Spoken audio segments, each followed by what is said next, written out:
તેલમાં ક્યાં હબોળે થોડા નાને બસ બરી ગઈ અને જે ફૂલ કેરી રાખે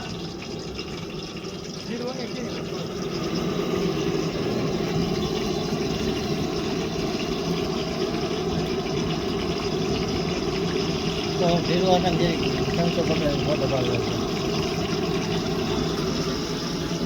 ભાવે સુધારે છે ટમેટા. કોણ આવે આ પ્રોગ્રામના બધા મેન નરેન્દ્રભાઈ સાંઈ એગ્રો જામકંડોળા, આ પશુ ડૉક્ટર.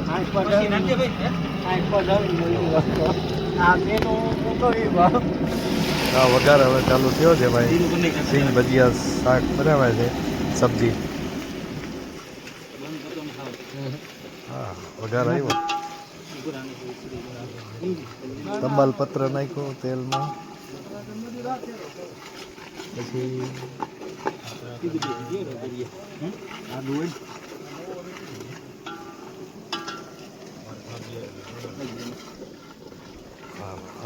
લસણ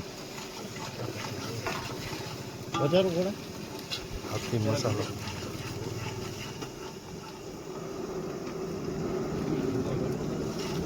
વાહ, સુગંધ આવી હો. બાકી ના ના ના ઈ કઈ નહીં. હીરું નહીં. કોણ હતું ભાઈ? હે રકે ઈ માં હે ને કાઈ વાત નહીં. કોણ હતું? બધું હતો. માન જઈ ગયો. કેવું થયું ખબર હે? એમાં ઓલો ધોરાજી નવાનો નતો? હા. ઈ આવ્યું. મંજી 10,000 વાડીની મજા. આ નરેન્દ્રભાઈ સાંઈ એગ્રોવાળાની વાડી છે અને આજે પ્રોગ્રામ છે. આજે તારીખ થઈ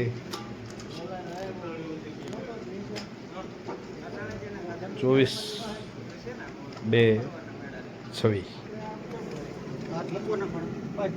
બીજે બધે લેવાય તમારા ભાવ. આ મારા ભાવ. તમે કીધું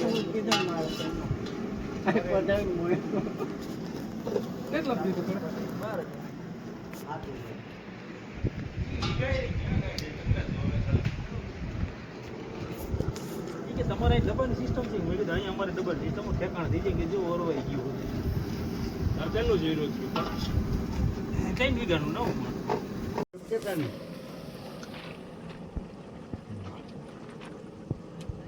સિંગ ભજીયા નાખી દીધા એમ ને. હવે આ છાશ નાખી. ચાલો, આવું શાક છે. ફોદા જેવું એવું ઉતરી. મિત્રો, આજે 24/2/26 રોજ જામકંડોળા તાલુકાના બોરિયા ગામે એક ખેડૂતની વાડીએ વાડીનું શાક એટલે કે સિંગ ભજીયાના શાકનો પ્રોગ્રામ છે અને અમે બધા ખેડૂત મિત્રો પણ બેઠા છે. આપ જોઈ રહ્યા છો અત્યારે પાપડ શેકાય છે. અને વિનુભાઈ, ખેડૂતો આવા જે પ્રોગ્રામ હોય વાડીના એ કેટલા સમયે કરતા હોય છે? શિયાળામાં 2-4 વખત થઈ જાય.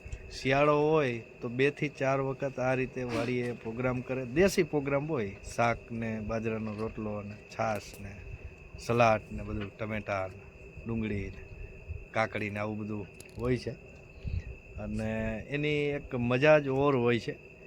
અને આવું શાંત વાતાવરણ. અને રાત્રિના કેટલા વાગ્યા? 8 વાગ્યા છે અને ઘરે બધા એમ કહીને આવ્યા હોય કે આજે પ્રોગ્રામ છે એટલે હું જમીશ નહીં, એટલે તમારી રીતે જમી લેજો.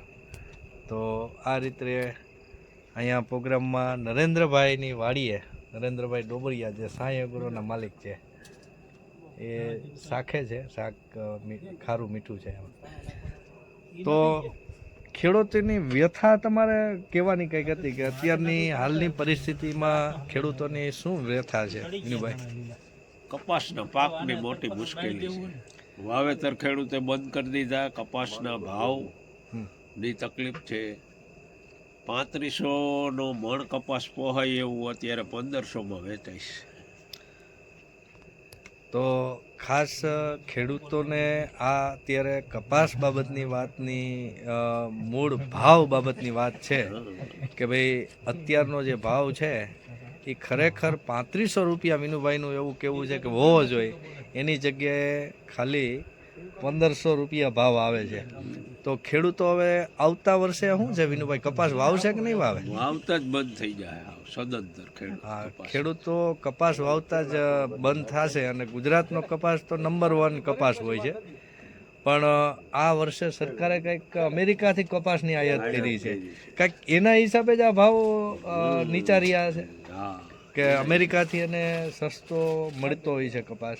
તો ખરેખર સરકારને કહેવાનું કે અમેરિકાથી જે આયાત કપાસની થાય છે એ ન થાય અને ભારતનો જ કપાસ અને ગુજરાતનો કપાસ ખાસ વખણાય તો છે. ખેડૂતને પોષણક્ષમ ભાવ મળે. હા, ખેડૂતોને દરેક પાકના સારા ભાવ મળે એવી જો અત્યારે ખેડૂત વાત કરે છે. શું છે ધીરુભાઈ, શું તમારું શું કેવું છે? બરોબર છે.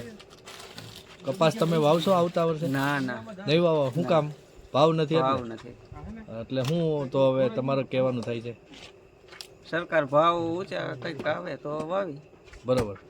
તો દરેક ખેડૂતની મુસીબત એક જ છે કે ભાવની, અને એના માટે હર્ષભાઈ તમારું શું કેવું છે આમ અત્યારે શેમાં? કે આ કપાસ નહીં વાવે આવતા વર્ષે ખેડૂત બધા કહે છે? ભાવના હિસાબે. ભાવના હિસાબે હા, તો ભાવ વધવા જોઈએ. વધવા જોઈએ. બીજું શું કહેવાનું છે આપણે? બસ કહું છું ત્યારે કપાસમાં ભાવ વધશે તો કપાસ હોવાશે. બરોબર.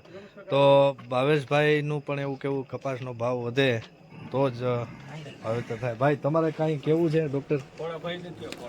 કપાસના ભાવ પોષણક્ષમ મળે ને હા તો ખેડૂત કપાસ વાવતો થાય, હા. નકર ગુજરાતમાંથી કપાસ નાબૂદ થાય. તો મિત્રો જેટલા ખેડૂત અહીંયા પ્રોગ્રામમાં આવ્યા છે એ બધાનું એક જ કહેવું છે કે સરકારને કપાસના પોષણક્ષમ ભાવ મળે એટલે કે ખેડૂતોને પોસાય. 3500ની વાત છે, પણ હું એવું માનું છું 2500 રૂપિયા ભાવ થાય તો પણ સારામાં સારો ખેડૂતોને લાભ થાય એમ છે. ને આવતા વર્ષોમાં કપાસ નહીં વાવે ગુજરાત તો અમેરિકાથી આયાત કરે છે જે કપાસ એ બંધ થશે તો જ ગુજરાતમાં કપાસનું વાવેતર વધશે. તો આજનો આ પ્રોગ્રામ અને આ જે વાડીનું શાક સિંગ ભજીયાનું શાકની જે ઓર મજા હમણાં બેસવાના છીએ અમે તમને બતાવી. ચાલો જમવા સિંગ ભજીયાનું શાક અને બાજરાનો રોટલો, સલાડ, છાશ, પાપડ, કાંઈ ઘટે નહીં. જો જોજો આમ. હા ચાલો, મજા.